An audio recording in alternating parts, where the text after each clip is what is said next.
Hello, everybody, and happy Friday. My name's Rachel. I'm here again for another IK house party. We've got Aaron Roman here, all the way from Sydney, How you going? Australia, which is super cool. Everybody say hi. Hello. How are you? How's it He going, mate? yeah, he is currently at his studio, APR Studios, where he does mixing and mastering for a lot of electronic music, but music all over the board. So we'll link your website there so everybody can check you out. But first of all, how are you doing? How's quarantine treating you? Quarantine is pretty much like normal life here. I'm doing well. Yeah, I'm always in the studio, so not much has changed for me on my end. Fortunately, pretty grateful to be in the studio every day. So things are looking good. Very nice. Would you say that you're busier than normal or kind of Yes, gratefully I am busier than normal. Like a lot of people are, I guess, working on projects that they haven't worked on in a while, or just, having more spare time on their hands. So I guess it's a good opportunity to finish those projects and start new projects as well. So yeah, I have been pretty busy because of COVID. nice? Have you picked up any new hobbies or any new TV shows that you've got hooked on during this time? No, probably, but I'll probably remember after the video. Um, I really just like crime shows on Netflix, stuff like that. What's your favorite crime Um, show? oh, what am I watching? One on the Unabomber.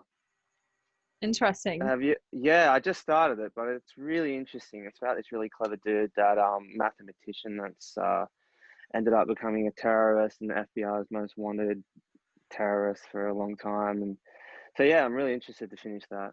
I Huh. can see your dog in the background. Is that your dog? Yeah. Sorry to go off topic, but that's your puppy. Every time I put the camera on, she puts on a show back there, I swear. Ah, she loves She it. knows. Yeah, she's not camera um shy at all. yeah. Okay, so let's talk about mixing, mastering, and Yeah, music in moving general. on. So I know that Yeah, you have a lot of previous experience with like artists and like being an artist yourself. So how did you start in music and like how did that take you to getting into mixing and mastering? I started in music from probably like most artists, DJing was the first thing that I did. I wasn't a producer first, I was more a DJ first, and then I had an interest for music production. And then just through being in the industry and playing shows, I did get a little bit more curious about how to produce the music. And luckily, the nightclub that I wanted to play at had a studio upstairs. It was called Oh, that's Vamp cool. Studios. Yeah, it was really cool. This nightclub that I was going to a lot, and it was like it used to be a really well-known nightclub in Sydney, and they had a really good community kind of culture going on inside. Um, I used to go there a lot, and I used to always want to play there. So then I made a mixtape one day, and I sent it to the artist, like to the manager there, and then he ended up booking me for, I think it was like a closing set. I think it was like maybe the graveyard shift was 4 to 6 a.m. And that's usually how they break most of their artists in there. The nightclub's called Candy's Apartment, actually. A lot of really well-known DJs have played there. Have pretty much started there. I know Alice in Wonderland was a resident there for a while. Hayden James was a resident as well. And then What's or Not's definitely played there like a handful, probably tons of times. It's just usually like the stomping ground for most artists in Australia to then branch off into other clubs and like international tours and such. Um, but yeah, I was playing there a lot, and I was doing a lot of the graveyard shifts, and um, yeah, they offered a lot of the artists there the opportunity to go upstairs and use the studios there, and then just through interacting with like all the other DJs there, ended up becoming, yeah, just a known face for that kind of nightclub. And then I started producing in the studios up there and learning a lot from all the other artists, and then that just translated over into my own music. And um, yeah, I started producing from that point on. Very nice. That's so cool that they had a studio up there for you to get like hands-on experience. Yeah, it was Every really nightclub should scary. do that. If you're out there listening and you own a nightclub, make them Yeah, happen. Yeah, it's So just thinking back on it, it was really cool. Like there was nothing like that around when I was, even till today, there's no nightclubs with studios inside of them upstairs. Um, but yeah, it was a really cool place to learn. And the idea was to have, I think, the touring artist to then use the studio and then to collaborate with the residents of the club as well, the resident DJs, and then kind of have like this circulating kind of music community where, yeah, artists would collaborate with the locals, and it worked for a bit. There was some really good collabs that did come out of it, and I met some really cool artists that ended up going off to doing really cool things. So just talking about it makes me realize how lucky it really was to be there, because it's something that is unheard of. And even still to today, I know that a lot of clients and artists really just want to interact with other people yeah, personally. And so having that opportunity, I'm super grateful. Yeah. that's awesome. So what was the inspiration behind opening your own studio? Like what's your main goal? My so the original idea was I built the studio in the house that I moved into, and it was just for myself. It was just for my own production. And then a few of my friends were like, "Oh, you should do lessons. This is a cool studio. You could do something with it." So then I started offering it to some of the people that were asking me about my productions, and then I ended up teaching like one-on-one Ableton lessons for a while. Um, and while I was DJing as well on the side. So yeah, it just eventually turned into something that I was just doing more and more often, and now I'm here and I haven't stopped doing it. Very nice. So what do you Yeah. think is the biggest benefit of hiring like a mixing and mastering engineer over doing it yourself? Mm, that's a really good question, because I can totally appreciate when an artist wants to learn to do it themselves, and there's no reason why you shouldn't want to learn to do it yourself. Um, that's how I did it.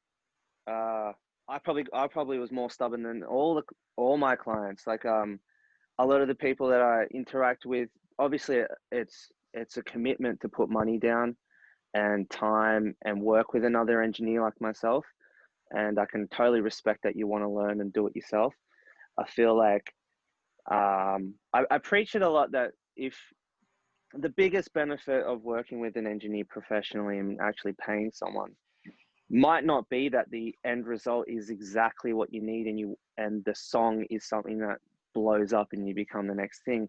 It's all those little things that you learn just from interacting with someone professionally, and the amount of small nuggets of information that you can get as well. I love talking about music and engineering, so I'm always open to talk and teach and learn as well from my clients, and people that I work with, as well as um, yeah, offering critical feedback and different perspectives of how I listen to the music, and maybe there's some things that they missed completely, and having an objective ear is something that can really help and fast track the whole process, because it's so easy to get stuck in your own song Oh yeah. and yeah, not realize that you've completely missed something that was so crucial. And then I hear it straight away and go, that's what's wrong. That should have been fixed to begin with, because then that changes the whole song. One thing that I do come across often is and I totally understand, it's something it's easy to miss, is I it's almost like I'd say 80% of the issues with mixes that I get is probably the relation between the kick and the bass, um, and understanding the genre and where the kick and bass need to work together within the certain genre. You think it's just Especially, a simple volume fix? uh, I think it's okay. So there's heaps of things. It could be just sound selection. That's one of the things. But in what I'm trying to explain is more like, say, understanding the genre, as in like if it's a house track, it's 4x4. The kick drum is doing the majority of the speaker cone movement. It's occupying the majority of the low end. Of course, there's going to be some bass in there as well. The bass line needs to move a lot, a lot of the energy as well. But in general, with house music or any kind of like kick drum driven genre, the kick drum is doing the work, and then the bass line should be secondary. That's why sidechain's so heavy. That's why the separation needs to be so important. So if you take that mentality of having the kick drum really big, and then you apply it to, say, trap music, the context is off now, because in trap music, the 808 or the bass line is usually the most dominant. And that's purely because I believe is because the kick drum isn't so consistent in trap music or any kind of halftime genre. The snare is the one that does all the timing for things, whereas 4x4, it's the kick drum that's the timing. You count the kicks, whereas the other genres you count the snares. And so having that understanding from the beginning can completely change your mix. So I feel like that's something that I come across often. I feel And like then that it's a matter of Oh, I feel like that's something that like people know, but they don't know how to word it, and you just worded it really well to where like if you think about like what's the most outstanding like standout point of the music and focus build around that, and it's different for every genre, which is smart to think about that way. yeah. Um, it's a common thing, and it's a psychological thing as well. Because when you're producing, at least for myself, like I have the speakers out really loud, and the kick sounds mad, and the bass sounds loud, and everything's all good, and you're loving it, and there's tons of bass in the room, and you're having a really good time.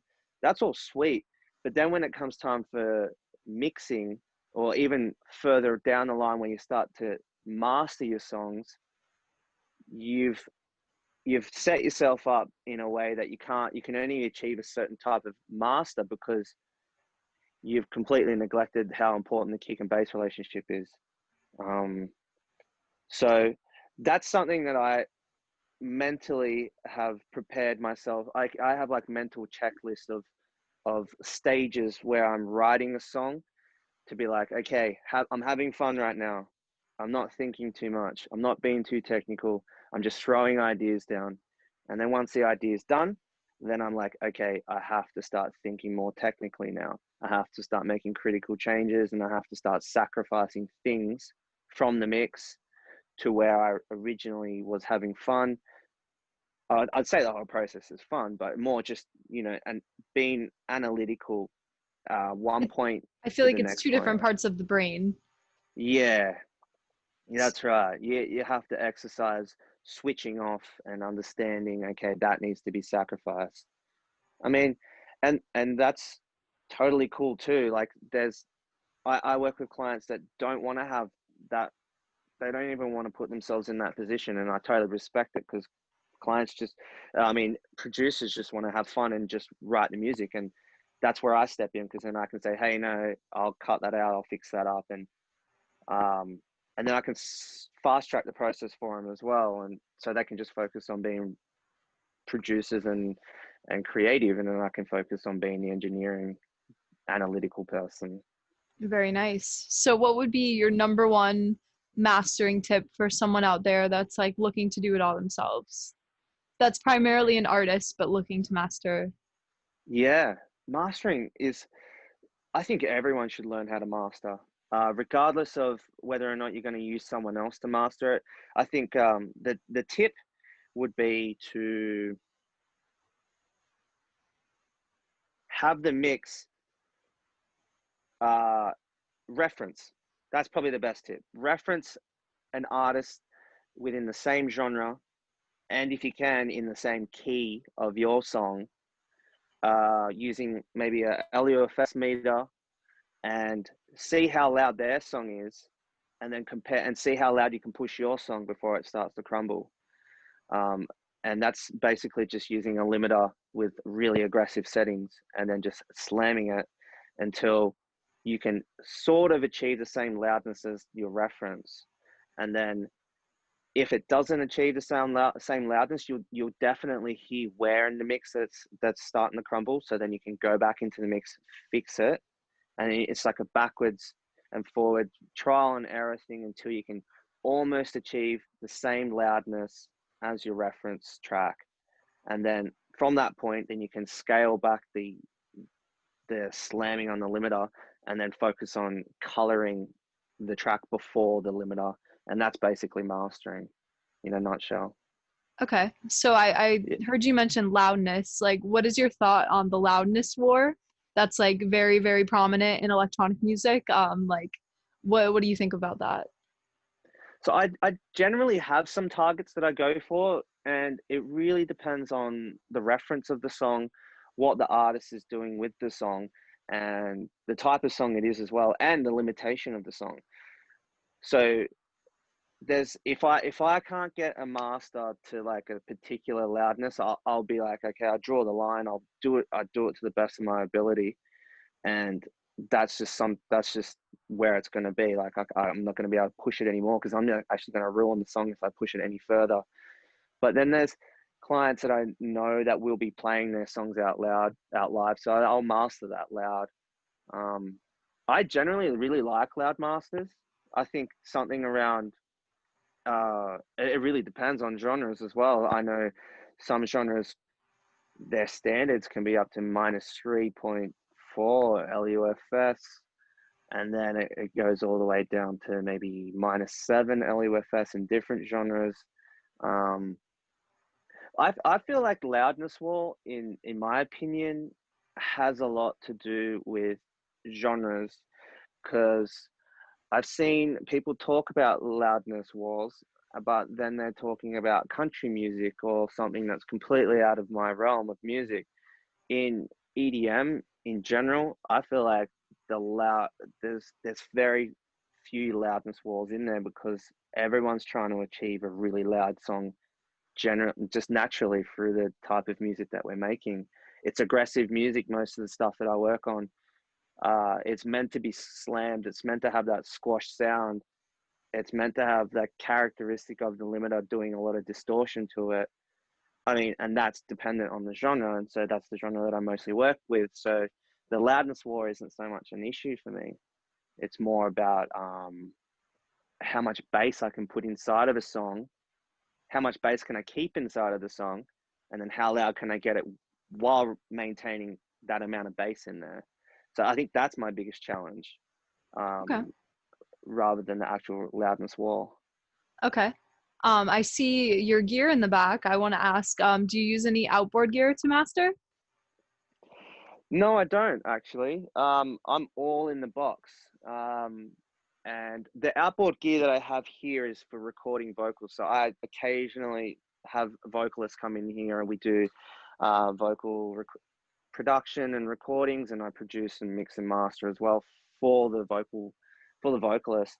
Um, but I mainly 100% work in the box. And I love plugins, and they're just doing just really cool stuff, especially the TRex stuff. It's just as good, if not better.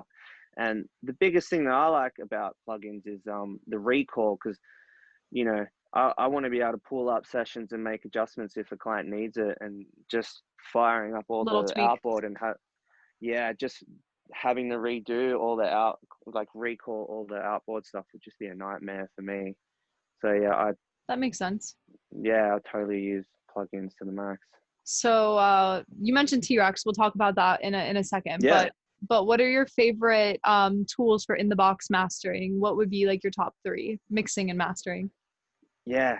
Top three multi-band dynamic Pro MB by Fab Filter. That's like my go-to for the majority of mix issues. You actually Uh, got me hooked on that. yeah, Yeah. yeah. I use that ridiculously on so many things because I really like the sidechain multi-band compression. So it works perfectly for vocals. It's something that I do all the time religiously with vocals, where I will sidechain the input of the vocals, and I'll put their multi-band compressor, say for instance on a piano, And then whenever the piano is playing and the vocals are playing at the same time, the piano on the fundamental of the vocal will just dip down, so it makes room for the vocal to pop through. And I just do that in conjunction with all the other synths in the production. Anything that's I feel that's clashing with the vocals, it just helps them pop through more. It could be just as subtle as like half a dB or 3 dB gain reduction, anything. It's just something I do to taste, but that's something that I do quite often with vocals, and heaps of other sounds as well. So the Pro MB is definitely one of my favorites. The next one would have to be Pro L, which is the limiter. That's usually my final limiter on every master that I use. I just love the punch algorithm. I don't know what's going on in there, but it just sounds so good. What would be the third one? I really like, you know what? I actually really like the TRex, the EQ3432. I had no idea about the 432, but then I looked it up, and it's like some really cool piece of analog equipment that's modeled and turned into a VST, into a plugin. A lot of the And stuff damn in that, TRex is based around that principle of bringing like yeah, analog gear into the digital world. yeah. I have no idea how they got their hands on it, because I tried looking it up to actually. I was like, oh, I wonder how much one of these things costs. It was like $10,000 for this EQ, and I was like, holy crap! I'm never gonna get my hands on that, and it's super rare too. The beauty of You can't get. TRex. Yeah, you guys, where do you keep all that stuff? How do you get your hands on Well, that? we actually have our main studios in Italy, and we have like all of the amps. We have an amp room. You know how we have Amplitude? We have an amp room there that has just hundreds of amps. We have all the gear that we've modeled in person. I haven't made it over to the office over there in Italy yet, but I would love to one day to like check out all the gear. We have so much Yeah. stuff over there that just has been collected over the years. Yeah, that's crazy. That like I didn't realize how rare that EQ was until I started researching it, and it kind of made me love the VST even more, because I could totally understand why it's so important, why it's so nice. So the EQ 432 is just super transparent. It's fun to use, and I love the 25K boost on there. I pretty much use that on every master as well. 25K, and then I can boost as much as 6 decibels, and it still sounds like it's not interfering with the mix, because the roll off is just it's so subtle that it's adding a nice air to the bottom of the mix, to the top of the mix, which is really cool. So yeah, that's definitely my third favorite VST. And Very that's not nice. even I'm not even fake plugging that. I'm being for real. That's actually really cool. Yeah, but yeah, we don't want people to fake plug. You know, if you use other plugins, we all use other plugins, but you know, Yeah, it is what it is. But I'm glad that you find like real practical use of that one. yeah, Um, for and sure. I know that kind of what got us started with this IK stuff is you love TRex. So let's talk a little bit more about TRex. What other stuff do you normally find in your mixes and masters, and like what are some like I guess like innovative ways you find yourself using the TRex plugins that you think could help people out there that are listening now? Yeah, so definitely the 432. That was really cool. I I, I think it's really cool, because from a mastering perspective, it's something that you can just add 1 decibel in a certain frequency range, and it makes a huge difference. Because I've got a limiter doing so much work on it, just before the EQ, I mean, just after the EQ. So 1 decibel boost at they've got the low shelf. 1 decibel low shelf at 100 hertz is really noticeable, and it's not terrible. It's not like I'm like throwing too much low end in there, but 1 decibel is really subtle and really nice. And then there's that compressor. What's the bus compressor that I think it's like the SSL emulation. We have one called the TRex bus compressor, if that's what you're talking about. Yeah, does that, the one with the grit button on it? The green button? That's it's grit, Great. GRIT. I love using that. I just switched that on. I don't know what's going on with that either, and it just adds so much nice color to the song. to the whole master chain. So I love using that too. Yeah, that's probably it. Yeah. Okay. All right. Now we're gonna get into a little bit switch of pace. If you could mix and master for any artist, dead or alive, who would it be and why? Oh, good question. I think I'd love to mix. This is definitely a dream, but maybe like Porter Robertson for sure. Hey, Yeah, that his would be mixes cool. are in relation to like the industry, like what's being put out throughout all similar types of genres that he's making. His is very scaled back on how aggressive and how bright it is, and I'd love to have that kind of um, control over. I'd love to learn as well. Whoever's doing it, even I'm sure he does it, but I'd like to learn how he does his mixing and mastering, because although it's not so aggressive in your face, everything's still really clear, You can and hear I feel like every little sound. yeah. So I think there's a lot to learn from not going too crazy on the top end with a lot of mixing. So that's definitely someone I'd like to work with for sure. I feel like Very, he would challenge. I feel like he would challenge me as an engineer as well, because any criticism that he'd offer or any feedback, I'd definitely take that on board and definitely apply it to and future that stuff. that's the best thing that you can get out of that question is like knowledge, you know? Yeah, exactly, exactly. Okay. What advice would you give to like a developing artist that is struggling to nail their mix downs? So like say they were gonna send it to you to master and the mix down isn't hitting perfectly, what would you tell them? Send it to me first. Let me listen to it. True. Yeah, I'll every song that comes through the studio, I download the file, um, and then I'll run it through just some analysis tools, and I'll actually put a limiter on it and see how hard I can push it to those targets that I was talking about, to specific targets for the genre. And if it starts to fall apart, I'll note exactly where it is and what's happening, and then I'll just report that back to the client and say, hey, I noticed this was happening in this area. If you could tidy that up, I could definitely master it for you. And that's pretty much the process that I get with when someone submits me something for mastering. I'd definitely recommend is send it to people who you look up to and get some critical feedback on your mixes as well. I feel like that's really important. Okay. Okay. And what is your philosophy on releasing music? What do you think is the best approach? Self-releasing, pitching to labels, as I guess as a new artist, what would you say? Yeah, yeah, that's something I come across often too. Because I most of my clients are independent artists, and it's a fair question to ask. Do I release on a label or do I release independently? And I would always suggest do both. Um, but I feel like it's all well and good to get released on a label um, at the beginning and learn from that. I also feel like it's really important to build a fan base up as well, because I think a lot of record labels are also checking in on the person who's submitting it to see what kind of relation or what they can get out of the artist as well, because it's not so much just putting a record out on a label and just I'm done. A lot of the A&R people, they're looking at artists to see, are they active? Do they have a following? Do they have consistency with their music? And that's a record label you want to be on, because they're the ones that are actually putting the time and effort into caring about their artists and understanding what's going in and out of their releases.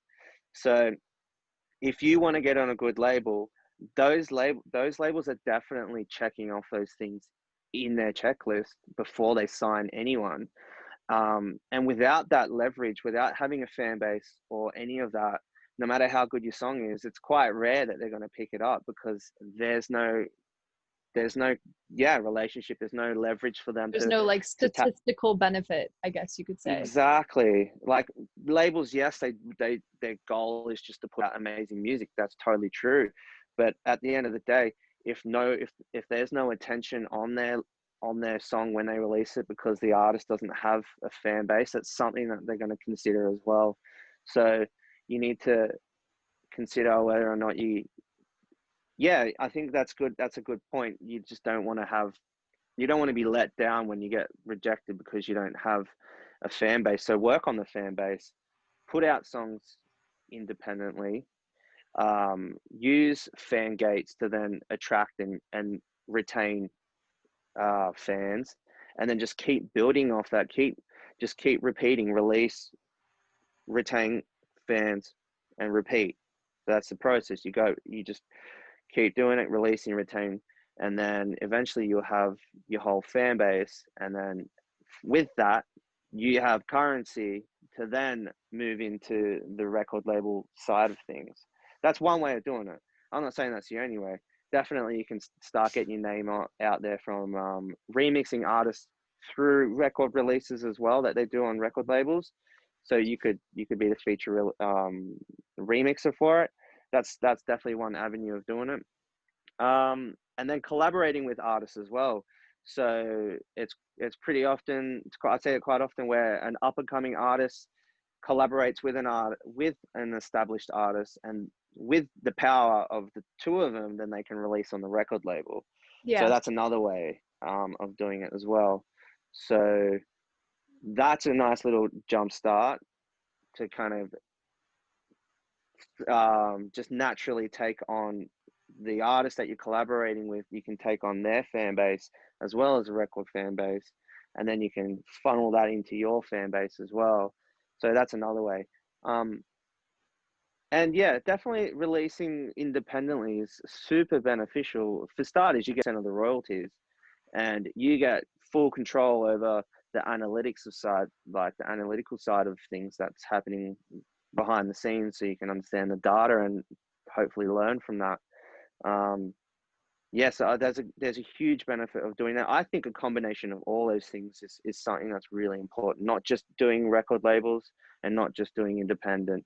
I Eventually, agree. you want to cross over between all platforms, and then yeah, it's a matter of just having a little bit happening here, a remix over there, an independent release here, just a flip that you're going to put out just for the DJs, and then an original that you're going to do on the side. And it's just a combination of all that happening at the same time, and then you just have this momentum and you just snowball all the way through.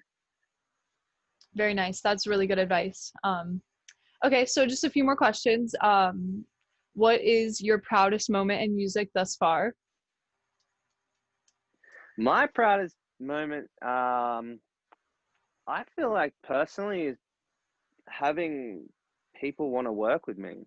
Like I'm just really stoked that, yeah, like yourself, you want to interview me and understand what I'm doing. I feel like that's really cool. Like, It is. I've always wanted to do this. This is something that even when I was a kid, I would always talk about being a sound engineer, even though I didn't even know what that meant. But I would just say it. I don't know. I have no idea why I even said it. It just happened. And then, Speaking it into um, existence, right? From a young age. yeah, like I used to say it when I was a kid, and then I just completely forgot about it, and then went on with my life. And then I remembered, hey, I said that. And after being so many hours and days and years in this room, I mean, as an engineer in general, um, so yeah, this is probably my proudest moment. Is just being in the studio all the time. I mean, there has been small successes along the way of like releasing songs on record labels and having support from artists. That's definitely validating. Um, yeah. So But yeah, there's many. getting to live the life that you wanted as a kid, like that is something to be Yeah, super proud of. That's really cool. yeah. There's definitely not one single proudest moment, but there's many proud moments. And I think especially when you're doing something so often, it's easy to forget where you are in life and how grateful you are, and how you're doing something that's passion driven. So I feel like that's something to always remember. Very cool. And my last question, I will link it all in the description and everything, but how can people reach you about working with you or just talking about mixing? What's your point of contact, your websites, all that good stuff? I I will reckon the link them. best way to get a hold of Thank you. I Mhm. reckon the best way to get a hold of me is through Instagram. Everyone's on it. I'm always on it, and I always respond. So definitely hit me up in the DMs, and send me a song. Please send me a WAV. Please do not send me a SoundCloud link, because SoundCloud is 96 kilobit per second streaming, and yeah, that sounds terrible no matter how good your mix is. So definitely send me a WAV and let's talk. Yeah. Very cool. All right. So now we are going to do a TRex giveaway. TRex 5, which we talked about a little bit earlier in the episode. Super cool. Cool. Cool. So we are going to have Aaron ask the question. What's going to be the question for everybody out there? Oh, okay. Type your answers in the chat with your IK Multimedia username, and we will put the software in the winner's account. Disclaimer.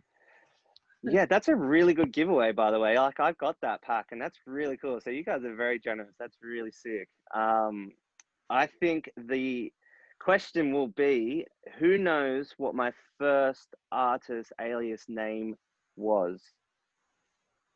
That's the question. Okay. Okay. Well, while you guys are answering, I'll go ahead and wrap this up and say thank you so much for joining us today. It was a pleasure talking to you, and You're a welcome. pleasure working with you throughout this whole time, just getting to know everything and about IK and all the good stuff. Yeah, thanks for having me on. It's been really cool to talk about music. Honestly, I could do this all day. For So sure. thanks for Maybe we having can me have on. you back on eventually. Yeah, for sure. That'd be sick. Yeah. Well, thank you so much. And I'll link everything in the description. You guys feel free to reach out to him. And have a good rest of your day. We'll see you soon. Thank you. See ya.